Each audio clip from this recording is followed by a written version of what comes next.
After every use, you want to wash the can opener with hot water and dish soap, making sure to clean the gears and the cutting wheel. And then, this is the important part, you want to dry it with a dishcloth and then let it air dry completely, leaving the handles open so that air can circulate around it. This will help prevent rust.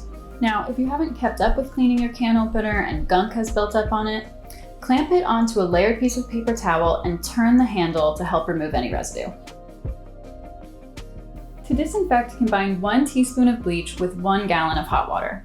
Then spritz this mixture onto the can opener, including the gears, and let it sit for a few minutes before wiping away with a cloth. Then just rinse and thoroughly dry the can opener.